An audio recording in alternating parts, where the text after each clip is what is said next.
कि ये परमात्मा वो हैं, ये साकार हैं, सतलोक में सारी सृष्टि है, एज इट इज है, जैसे यहाँ पर है, उसकी नकल है। यहाँ पर यहाँ तो सारी नकली माल है, डुप्लीकेट, नासवान, अस्थायी, और वहाँ पर ऐसी ही सृष्टि है, ऐसी आपका परिवार है, लेकिन वहाँ स्थायी। अब देखो यहाँ तो आपकी मृत्यु होएगी, डेफिनेट है, ये तो कोई ये भी नहीं कह सकता नहीं मरूं। बाकी ये आइडिया ला रहे हैं कभी नहीं मरेंगे, वो आपकी अपनी सोच है, लेकिन यहाँ पल की एक क्षण का किसी का भरोसा नहीं, कब के बिजली गिर जाए। तो ये सोच करके जिसको आप अपना मानते हो कि ये कार मेरी है, कोठी मेरी है, बेटा मेरा है, बेटी मेरी है, तो ये आपकी अपनी जीव सूत्र की सोच है या सच्चाई नहीं है। आपकी ईव मृत्यु हो जा, आपके कहाँ से हो गए? आपको तो इनको जन्म देने का एक मीडिया बनाया है काल भगवान ने, और अपने खाने के लिए जैसे बकरे और बकरियां छोड़ देता कसाई, वो बच्चे पैदा करते हैं, उनकी ममता भी होती है, और वो बच्चे बकरे बकरियां उनको अपना समझते हैं। दूसरा कोई बकरा उसके बच्चे को छेड़ देता है तो उसके साथ मरने मारने को तैयार हो जाते हैं, और कसाई आता है उनसे से निकाल ले जाता है, ना वो बेटा देखता ना बेटी किसकी है, माँ किसकी है, तो एक डंडा लेकर हाँक ले मोटे मोटों को और जाके काट देता है। उसका उद्देश्य वहाँ रोकने का यही था। तो यही दिशा परमात्मा ने बताई, यही दशा आप जी के साथ इस काल ने करवा रखी है। तो ये सोचो कि हम इन बच्चों से दूर भी नहीं हो सकते, होना भी नहीं, इसलिए परमात्मा ने बताया कि तुम अपने परिवार में रहकर जब आपको ज्ञान हो जाएगा कि सचमुच हम काल में फंसे हुए हैं, तो अपने बच्चों को भी बचाओ, जो तुम अपना मानते हो, रिश्तेदार भाई बहन को हर संभव कोशिश करो उनको इस मार्ग पर लगाने की, तो वो भी सेफ है। इस भक्ति करने वाले के पास काल निकट नहीं आ सकता। मर्यादा में रहोगे तो उसका कोई अटैक आप पर नहीं हो सकता, ये गारंटी देता है दास भगवान की ओर से, ये सत्कर मान लेना।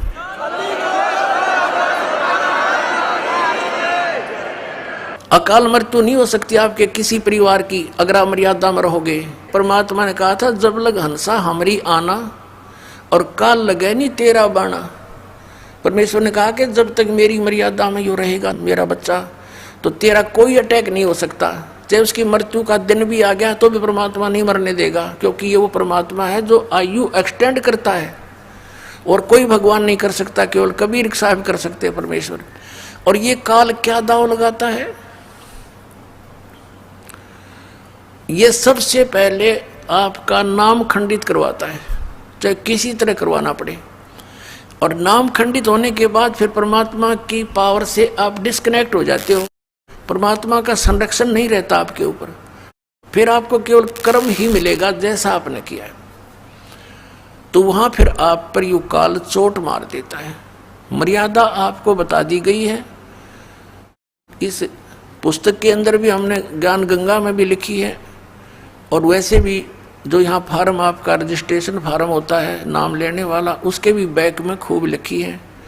और एक दूसरे भक्तों से भी पूछ लिया करो, वह मर्यादा ठीक रखो, आपके घर में सुख, शरीर में सुख, और आपकी आयु आप जितना जीवन चाहोगे उतना ले लेना मालिक से, पर भक्ति के लिए लेना।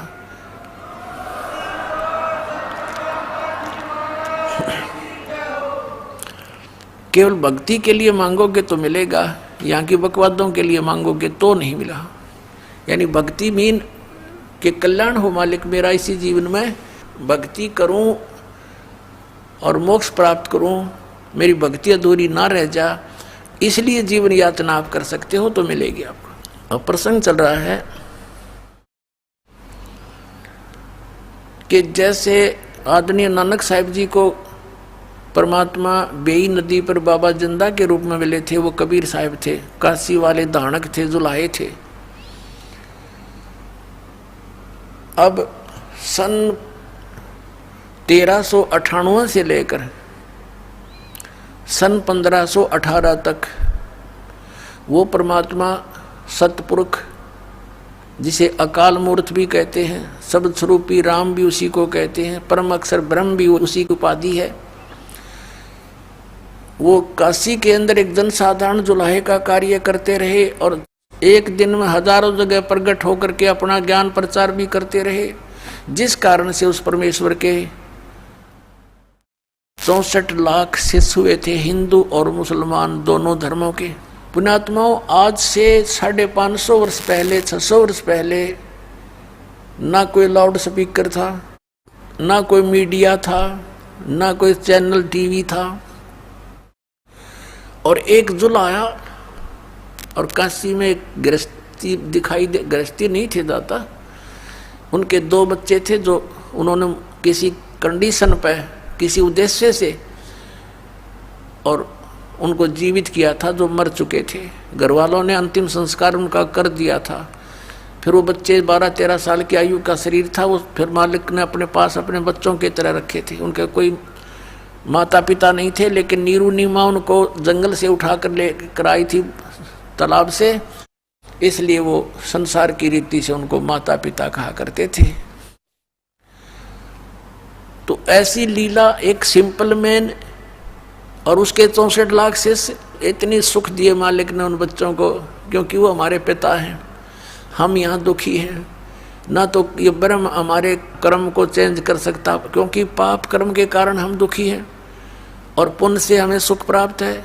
तो पुण्य तो है तो कोई दिक्कत नहीं, नो प्रॉब्लम, सुख है तो रह रहो, लेकिन दुख में दुखी हो जाते हैं हम। लेकिन उसको ना तो ब्रह्मा जी ठीक कर सकते, ना विष्णु जी, ना शिव जी, क्योंकि ये प्रारब्ध में कोई परिवर्तन नहीं कर सकते। ना सरपुरुष ये ब्रह्म कर सकता, ना अक्षर पुरुष ये परब्रह्म कर सकता। केवल परम अक्षर ब्रह्म यानी पूर्ण परमात्मा सतपुरुष कबीर देव जी ही कर सकते हैं। हमारे पापों को नाश करके सुखी कर सकते हैं, और पाप जब तक नहीं कटेंगे सुख नहीं हो सकता।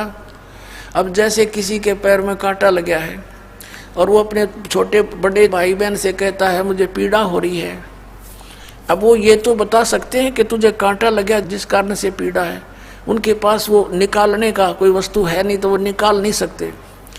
तो वो कांटा निकले फिर पिन से, सुई से।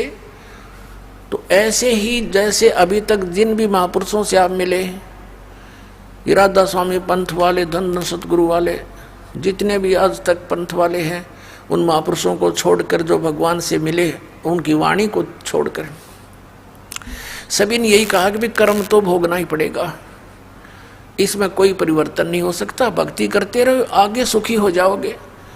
अरे भले पुरुषों, किसी के पैर में कांटा लगा हो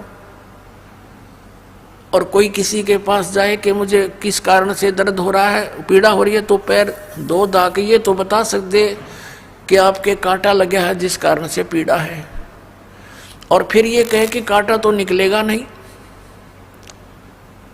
ये पीड़ा बंद करनी मेरे बस की बात नहीं, जूते पहन लो, भविष्य में कांटा ना लगेगा। भले आदमियों, कांटा लगे पैर में जूता पहना नहीं जा सकता, वो तो कांटा निकले और फिर जूता पहनाया जाए, फिर इस डर से वो पहने रखेगा, कभी नहीं निकालेगा कि भगवान कहीं फिर से कांटा ना लग जा। तो ये पाप कर्म के कांटे जिस जिसके लगे हुए हैं वो पीड़ित हैं, और इन महापुरुषों के पास भटक भटक कर धक्के खाकर थक जाते हैं, सोच लेते हैं कि अब कहीं राहत नहीं मिलने वाली, क्योंकि वो उस सतर के संत नहीं है, वो उनका कनेक्शन उस परमात्मा से नहीं है जो पाप नाश कर सकता है। और पाप नाश होने से सुख होगा, कांटा निकलने से पैर की पीड़ा नाश होगी, समाप्त होगी। तो जितने भी ये साधु संत थे, अभी तक ये मूर्ख बना रहे थे, मैं मंत्र जंत्र भी बताते रहते, लास्ट में कह देते तुम्हारे प्रारब्ध का कर्म है, भोगना ही पड़ेगा। अब निश्चय हम सोच लेते भाई ठीक है, तो मेरे पीछा छूटेगा, फिर भक्ति की क्या आवश्यकता है? अगर ऐसे बिरान मट्टी होकर मरना है, फिर भक्ति की क्या आवश्यकता है? भगवान को मानते हैं, सर्व सुखदाई है, सभी दुखों का नाश कर सकता है, इसलिए उसकी खोज हम गुफाओं में पता नहीं कहाँ कहाँ बैठे संतों के पास करते रहे। तो परमात्मा कहते हैं पर्वत पर्वत में फिरा कारण अपने राम, राम जैसे संत मिले जिन सारे सब काम। तो पुण्यात्मा वो सुखदाई परमात्मा है, उस पर हमारा दुख देखा नहीं जाता। पर परमात्मा कहते हैं अनंत कोट बाजी जहाँ मन रचे सकल ब्रह्मांड, और कह कबीर मैं के करूँ यू काल करे जीव खंड। अब कबीर साहब जी आखिर में ये कह देते हैं मैं इतना समर्थ हूँ कि सारे ब्रह्मांडों को रचना मैंने करी, और मैं 1 मिनट में न सुखी कर दूँ। जय मुझे मेरे पर विश्वास कर लें और मेरी बातों को मान कर साधना कर लें।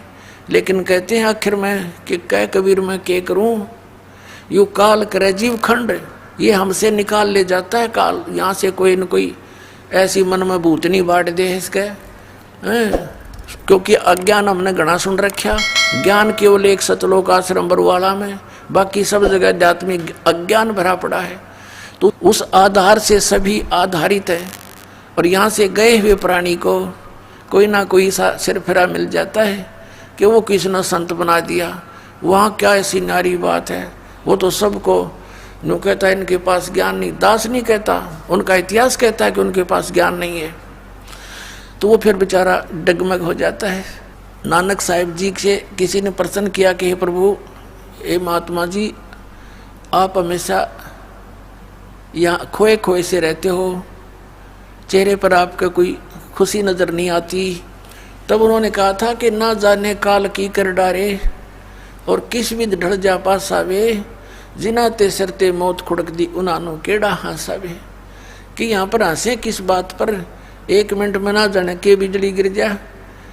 जैसे एक खुशी मना रहे थे, विवाह था एक लड़के का, डीजे बजा रहे थे, नाचे बहन भी भाई भी सारे रिश्तेदार, शराब पियो घोटी लाए। अगले दिन बारात जानी थी। उस शहर से 10-15 किलोमीटर गए थे, वो दुल्हे वाली कार एक ट्रक से टकराएगी और 7-8 व्यक्ति थे, उसमें सारे मर गए, दूल्हा भी मर गया। अब बजा लो डीजे। अगले दिन देखा समाचार पत्रों में, माँ भी रोए, बहन भी रोए, टक्कर मारे एक दूसरे के साथ।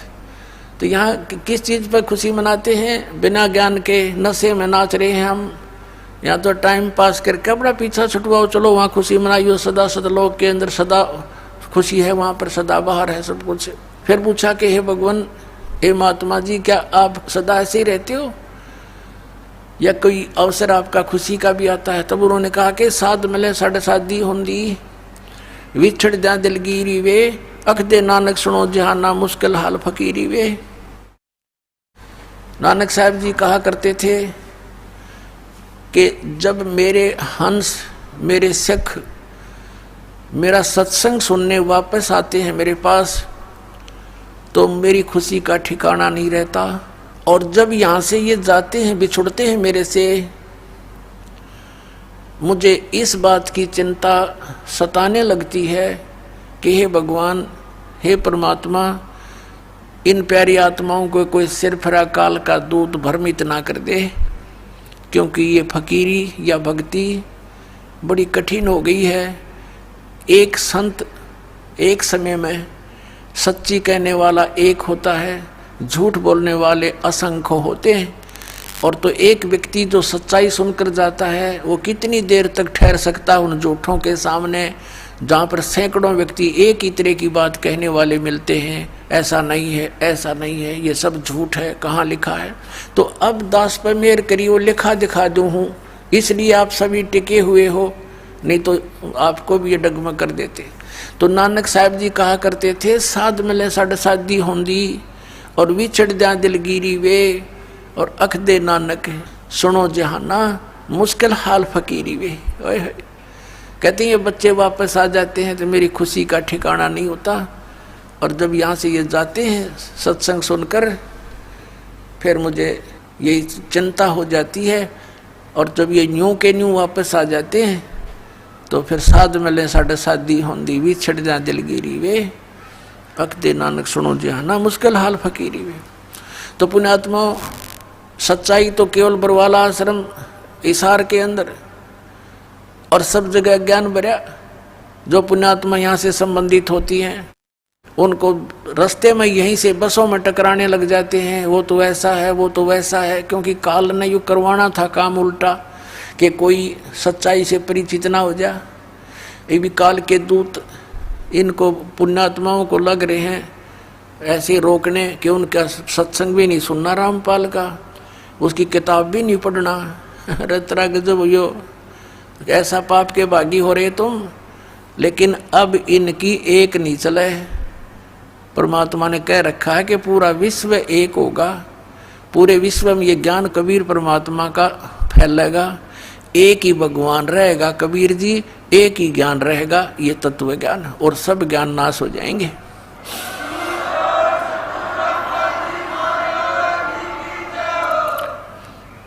और सभी परमात्मा के बच्चे भगवान की चर्चा किया करेंगे। जहाँ पार्कों में बैठकर इधर उधर की बकवादें गढ़ते हैं, कोई राजनीति की बतलाव है, कोई बहू बेटियां की अच्छे बुरे होने की एक दूसरे ने कह के अपना मन हल्का करता है, टाइम वेस्ट करता है, कोई ताश खेलता है, कोई गुट्टी लाता है, कोई 2 नंबर के काम करके सारा जीवन नरक बना रहा है, अपना भी परिवार का भी। इस ज्ञान से परिचित होकर आपको ये रिश्वत, मिलावट, चोरी, ठगी, जारी आपको विष दिखाई देगी, तो पुण्यात्माओं विष को कोई खा नहीं सकता। क्या कहते हैं, जैसे किरका जहर का रंग होरी हो, कहो कौन तिस खावे राम रंग होरी हो। जैसे एक कण पड़ा हो विष का, उस कण को भी कौन खाएगा, निकट भी ना जा, बल्कि किधर मिट्टी में दबाओगा उठा के, किसी और का हाथ ना लग जाए। जैसे किरका एक कण विष का, जैसे किरका जह का रंगोरी हो, कहो कौन तिस खावे राम रंगोरी हो। तो ऐसे जो हमें पाप दायक कोई भी कार्य होगा वो विष दिखाई देगा, हम नहीं करेंगे उसको। हम पैसा नहीं लेंगे किसी से रिश्वत, क्योंकि वो हमारे लिए ज़बरदस्त बाहर बन जाता है। आप देखते हो जिसने किसी से रिश्वत ली या कोई और कारण से पैसा ऐंठा, अगले जन्म में बैल बने और मंडी के अंदर वो आदमी तो आदमी बने और वो बनेगा बैल। मंडी में एक अकेला जोड़ा जाता है एक बग्गी के अंदर, और इतना ऊंचा बोरी भरकर उसका ऊपर बैठ कर लठ मारे। वो रिश्वत लेने वाला अधिकारी अब बैल बनकर लठ खा रहा है उस धनी के, वो सारे पूरे करेगा। तो पुण्यात्माओं, इस प्रकार हमने इस तत्व ज्ञान को